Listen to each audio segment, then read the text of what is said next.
Zoetis stock ticker ZTS, is one of the largest animal health companies in the entire world and has historically compounded at a very high rate. But the drawback that it's seen over the last couple of years has been significant. And what's interesting about this is if we look at the net income charted out over the sales price over the last 5 years, we can see it looks like there's a huge disconnect right now. Net income has continued to grow while the share price has continued to decline. So naturally, what does that mean? It means the valuation has gotten more attractive. So with the stock at a 52-week low and with the valuation looking more attractive, is now a good time to consider adding Zoetis to our portfolio? That's the question we have to answer. So to analyze Zoetis, we're going to be using forecaster.biz. It's a great tool that I've been using more. I love being able to overlay the share price along with the company's fundamentals because, again, it allows you to see the disconnect. So be sure to check it out at the link in the description. Now, if we scroll down, look at this stock in the last 10 years. We can see in 2016 trading at about $48 per share,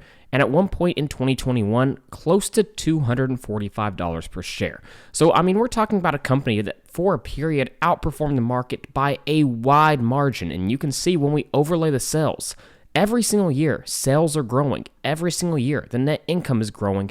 And along with this, they've been growing those dividend payments at an exceptionally high rate. In fact, if we take a closer look at this, we can see in 2016, looks like they're paying out about 9.5 cents per share. And with their most recent dividend hike, it's about 53 cents per share. So we're talking about more than a 5x in their dividend payments in less than 10 years. That is exceptional dividend growth.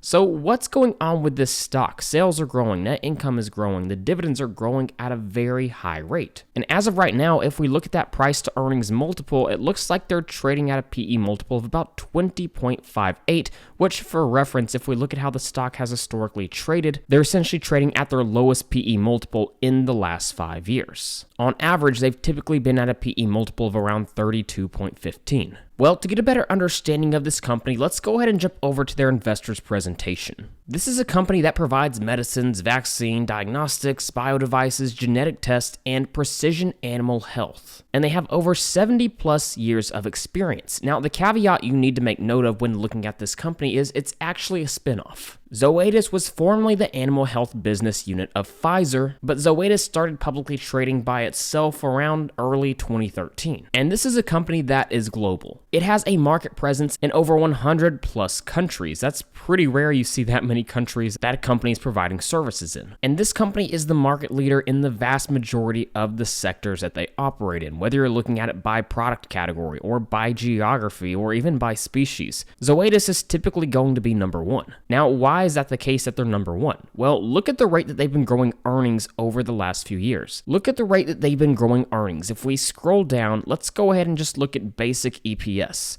When we look at this charted out, we can see exceptional growth and it's not very volatile. In 2013, EPS was about $1.01, and for the trailing 12 months, it's now closer to about $6. So again, when we overlay the stock price with this, you can see the share price was growing as earnings were growing, and then around 2020, when the stock was at its peak, we started to see the disconnect. Earnings continued to grow while the share price continued to decline. So again, we need to investigate as to why this is. Now, the last thing I do want to point out when we look at Zoetis, and this is an important note to make, is when we look at the secular growth of the overall sector/industry that they've been performing in, there's been a lot of growth, and it's not hard to see why that's the case. Again, this was something I was talking about over on Dividendology.com just the other day. But the overall animal health industry has grown at a compounded annual growth rate of about 5% since Zoetis' IPO in 2013. So there's been very steady growth. And when you think about it, people love their pets. Pet ownership is on the rise. And more of our population is willing to increase their spending to take care of their pet. And so this is a great tailwind for stocks like Zoetis. But we know we're looking at a company that's operationally efficient because Zoetis has consistently grown faster than the animal health market as a whole. When we look at this, it's essentially every single year. Revenue growth for Zoetis has been faster than the industry operational revenue growth. This says a lot about the overall business quality that we're looking at. So again, what's the reason for the sell-off that we're seeing with Zoetis, especially in the last 3 years? Even more, especially in the last year when they're down by about 24.24% with a huge sell-off after their recent earnings report. Well, let's go ahead and dive into that report. And here's the key takeaway we have to understand. It's the future outlook for the company. Like we just saw historically, revenue CAGR has been around 8%, and the EPS CAGR is probably somewhere similar in that range, maybe even a little bit higher. But when we look at their updated 2025 guidance, they expect revenue growth to now be in the range of 5.5 to 6.5%, and adjusted net income to be about 5.5 to 7%. So they pulled back their guidance slightly. So what we're seeing is a combination of two different things in my opinion now. When we look at this stock and the PE multiple it had been trading at over the last 5 years, I'm not going to lie, it was a high PE multiple. For the majority of the past 5 years, it was in that high 30s range, and at one point during 2020, it was even in the 40s to 50s range. So for the majority of the past 5 years, this was an expensive stock. Now, here's the problem with expensive stocks. Sometimes it's justified if a company is growing revenues and growing earnings at a very high rate. Think of a stock like Broadcom, where earnings are projected to grow at around 40% over the next year. It's understandable why they trade at a high PE multiple. But when you have a stock that's trading in the high 30s or even 40s PE multiples, and then they announce that revenue guidance is only going to be around 6%, and they actually pulled back the guidance, it causes the stock to come back to reality, at least in regards to valuation. And that's exactly what's happened with Zoetis. There hasn't been any changes to the business model, and there's really not any existential threats to the overall business model as well. There's not any threats. The reality is revenue growth is just looking like it's going to be a little bit slower moving forward. So obviously the market did not like the sound of this, which has pushed the PE multiple to the lowest that we've seen in the last 5 years, currently sitting at about 20. The opportunity certainly looks quite a bit more appealing than it did just a year, 3 years, or even 5 years ago, especially when you consider that history of massive dividend growth. Now remember, dividend growth is backed by growing free cash flow. So what has free cash flow growth actually looked like for this stock over the last few years?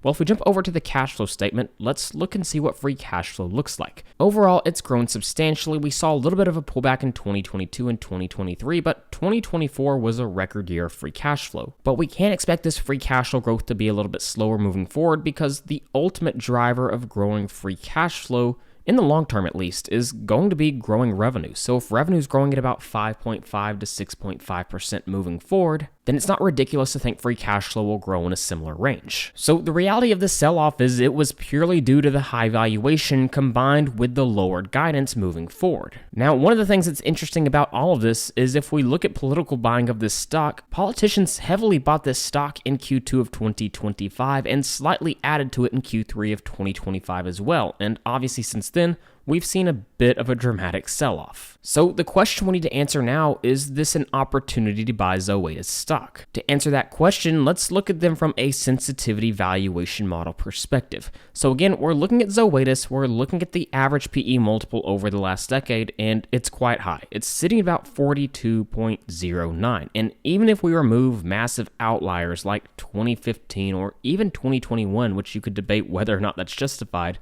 the PE multiple was still sitting at about 36.68, so at its current valuation, it's about 43 to 44% cheaper compared to how it's historically traded. Now, what's interesting is when we look at Wall Street analyst estimates for future earnings growth for this stock, over the next few years, from 2025 to 2029, EPS is projected to grow at a CAGR of about 8.85%.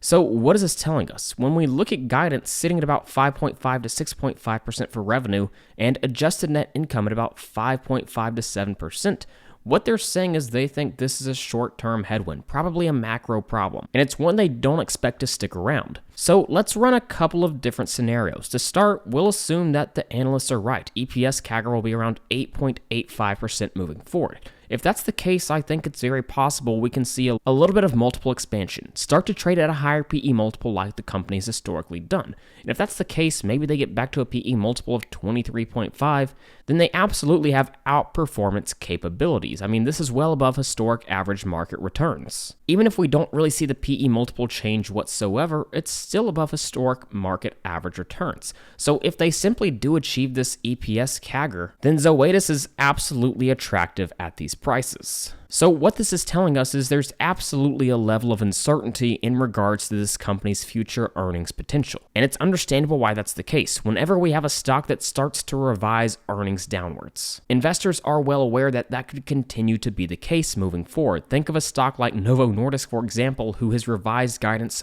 4 different times in 2025. I mean, that is a way to absolutely destroy shareholder confidence. So if we go back over to our sensitivity analysis, maybe that projected EPS growth is going to be closer to the range that management has guided. Maybe it's going to be closer to about 6.5%. And if that's the case, maybe the multiple stays in that 20 range. All of a sudden, you're looking at substandard returns. So what's the takeaway from this stock from a valuation perspective? The reality is, quite a bit of the sell-off was absolutely justified, especially with revising earnings and revenue growth. The stock trading in the 30s or 40 PE multiple range was not a reasonable valuation, at least based off the information that we now know. So what should we make of Zoetis stock at these prices? The reality is they're still absolutely a market leader in their sector. And they've certainly been a beneficiary of really the pet market as a whole continuing to grow over the past decade. But there's no doubt the valuation was quite a bit stretched over the last few years, so a bit of a pullback was needed. And I'd even argue that trading at their current prices actually makes quite a bit of sense given the growth rate projections that they've given us in regards to revenue and EPS growth moving forward. Again, with that being said, analysts seem to be a bit more optimistic over the long term, and if that comes to fruition, then I do think there is potential for slightly market-beating returns. But if you simply look at this chart and see how much the stock has drawn back over the last couple of years and hope that the stock can revert back to those levels, I wouldn't be quite that optimistic. Obviously, it's possible, but that's not something I would expect over a 1 to 2 or even 3-year time period. So again, let me know what you think of Zoetis in the comments down below if you plan on buying or selling, and again, if you enjoyed this analysis, be sure to check out forecaster.biz at the link in the description to get a discount. So with all that being said, thank you guys so much for watching, and please don't forget to like and subscribe to the channel.